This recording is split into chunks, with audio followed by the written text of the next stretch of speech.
Ticket ఇక్కడ నుంచి అంతర్వేదికి వెళ్ళాలంటే ఇలా బోట్లో క్రాస్ చేయాలి. వేరే రూట్ కూడా ఉందంట, బట్ అది లాంగ్. సో ఇలా బోట్లో వెహికల్స్ని ఎక్కించేసుకొని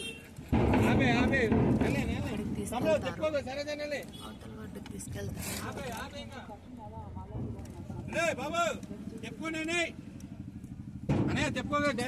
ఇది గోదావరి నది.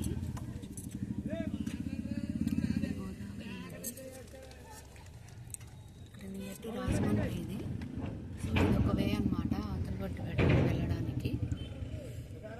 ప్రజెంట్ మేము అంతర్వేదికి వెళ్ళడానికి ఈ రూట్ చూస్ చేసుకున్నాము. By bye friends. ఇప్పుడు అడ్వెంచర్ని చూడండి.